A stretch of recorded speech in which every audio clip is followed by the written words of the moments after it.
Hello, I'm Andrew from Limitless Park, and... I didn't even know that was possible! You might be thinking, what's possible? And I'm thinking, where's possible? And then I realize, down there! It's been a while since I broke my table due to unforeseen circumstances that were completely unavoidable. Now you see, I'm just gonna tilt this forward gently, thus emulating the tilt from a tilt coaster until eventually... But the silver lining is, with the table now gone, I can finally see what's actually underneath the table, which just so happens to be a very wet floor. Oh wait, and there's something else. Oh wow, words and numbers? Wait, this is 2025, meaning it's the new year. And it's basically been a full calendar year since I've talked about plane-based attractions at Disney World. Well, guess I'm free now. Don't gotta put food on the table if I don't have a table to put food on after all. Screw it, let's talk about If You Could Fly. If You Could Fly was a basic retheme of If You Had Wings at Walt Disney World. It was redone because Eastern Airlines ended its sponsorship, and that's pretty much it, the end.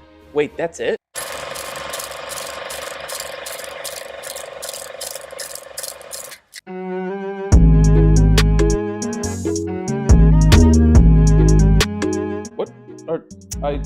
What just happened?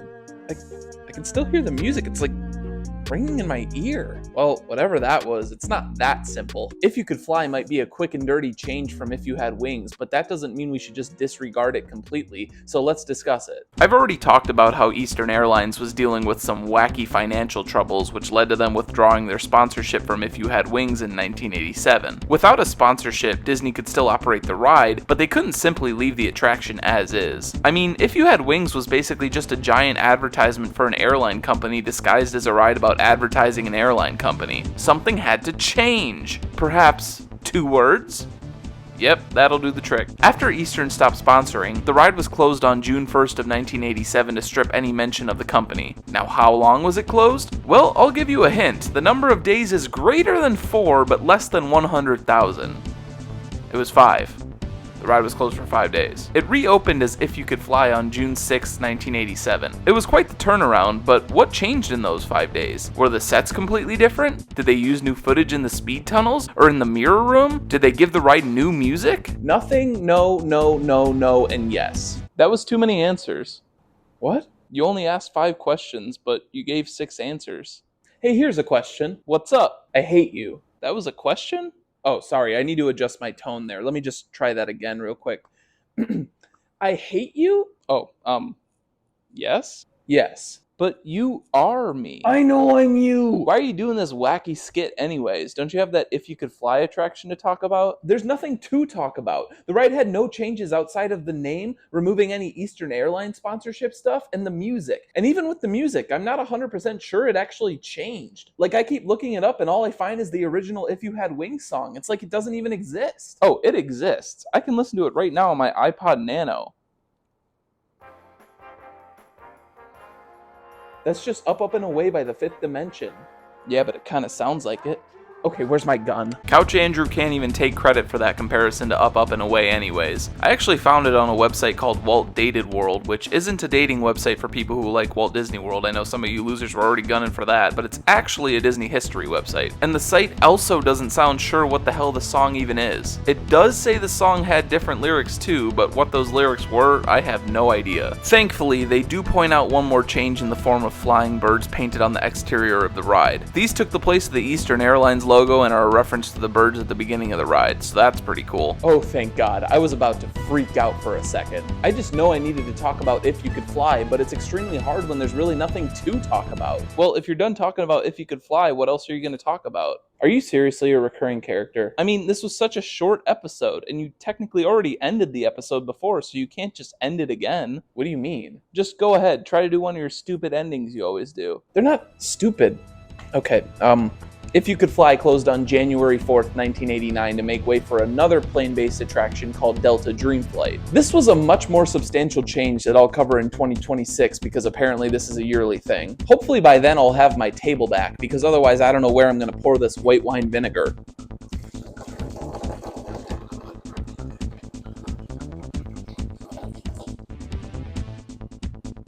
What the hell? Told you. It was supposed to cut to that old-timey end card. Yeah, and you can do that once per theme park related topic. Since you already did it for If You Could Fly, the space-time continuum won't let you do it again. So you're stuck here until you talk about a different theme park related topic. What are you talking about? Hey man, I'm just here to explain the lore. The lore for what? Alright, you're clearly incompetent. I'm hijacking this. Pick a number between 1 and 500,643. 10? Cool. Okay. So that's going to be... Oh, what a coincidence. The history of the airplane prop on the Jungle Cruise in the Magic Kingdom. You got anything to say about the history of the airplane prop on the Jungle Cruise in the Magic Kingdom?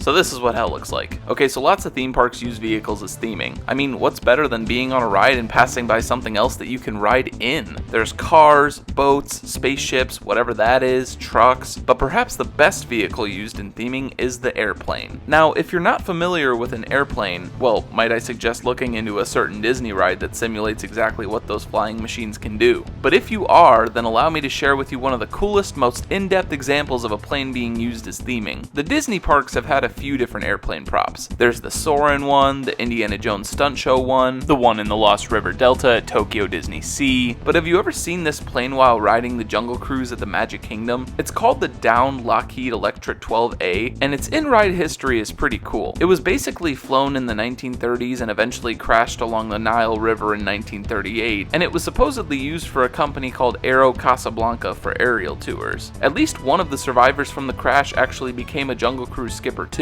Or at least that's what the Jungle Cruise skippers sometimes say, usually just for comedic purposes. But hey, what about that company name? Aero Casablanca. Does that sound familiar? Well, the back half of the plane prop was allegedly used in the film Casablanca, which featured set design from early Imagineer Harper Goff. This isn't 100% confirmed though, and we may never know exactly where it came from. But if there's a back half of a plane that exists, there's gotta be a front half too, right? It actually used to be found on the now defunct attraction The Great Movie Ride at Hollywood Studios. Now, The Great Movie Ride had many scenes depicting movies like Alien, Casablanca, The Wizard of Oz, Raiders of the Lost Ark, Casablanca, Mary Poppins, Casablanca. Now see if you can guess which movie scene the front half of the plane was used in. I'm gonna go with my favorite movie represented in The Great Movie Ride, Trolls World Tour. Oh, or Ice Age. Yeah, the front half of the plane was used in the Casablanca scene. Is it a reference to the fact that the back half was actually used in Casablanca? Or is it just the reason people get the idea that the back half was even in Casablanca? We may never know. However, after 2021, the plane's name and origin sorta changed to fit in with the lore of the Society of Explorers and Adventurers. Who are the Society of Explorers and Adventurers? Well, other than Disney fans' favorite excuse to keep complaining that theming isn't what it used to be, they're basically an interconnected group of characters that are represented in different Disney rides around the world. There's a loose story tying them together, and a big part of that used to be found at the Long Gone Adventurers Club at the old Pleasure Island section of what is now Disney Springs. At said club, there were references to a plane called the... I don't really know if I should say the word moth. Well, whatever. The moth was actually several different planes, all used by Adventurers Club member Hathaway Brown. As is the case with most members, Brown actually has a very interesting history tying him to various locations at the Disney parks, including the Disney Springs dining location Jock Lindsay's Hangar Bar, in which he helped said Indiana Jones character open the bar, which implies Hathaway Brown, the Adventurers Club, and basically every other Society of Explorers and Adventurers attraction exists in the Indiana Jones universe. God, we could have gotten any sort of amazing Indiana Jones crossover movie with the SEA attractions. We could have seen him explore Grizzly Gulch or Mystic Manor, but instead we got this. But all that backstory doesn't matter right now. What matters is the reference on the plane, which now has the words "The Amazing Hathaway Brown," honoring the fictional aviator. So that's pretty neat, but I don't know if it's better than the original story. I guess they both have their merits, but the new post-2021 version is really made for people who like to point and say, "Ooh, I get that reference!" to the SEA rather than just being a cool backstory that doesn't require complex lore to fully enjoy. But I digress, it doesn't really matter. It's just a stupid plane prop after all. Much like this discussion, which I think I can wrap up now so I can get on with my life. Well, that was an annoyingly specific detour through a different yet similar topic. I did not care for it at all. But hopefully it'll all be worth it now that we can finish up this canonical "why won't the episode end" nonsense and we can move back to the broken table nonsense. Is that alright with you? Yeah, I think you handled that topic switch up pretty well. Everything should go back to normal shortly. All you really gotta do is some sort of goofy bit to finish things off. Okay, cool. Wait, is this so-called lore going to be a problem every time I talk about the iterations of If You Had Wings? Like, for instance, Delta Dreamflight? Whoa. Don't mention it. You're going to get stuck in a topic loop again. A topic loop? Yeah, I actually came up with that. Are you a fan? I've literally never been a fan of anything you've said ever. Okay, well, then I'm going to answer your initial question with a we'll see. Fantastic. Okay, so I don't really think I have the energy to do some sort of bit to tie everything that just happened together. So instead, I think I'm just going to take this 2 liter of Sprite, dump it on the floor, and call it a day.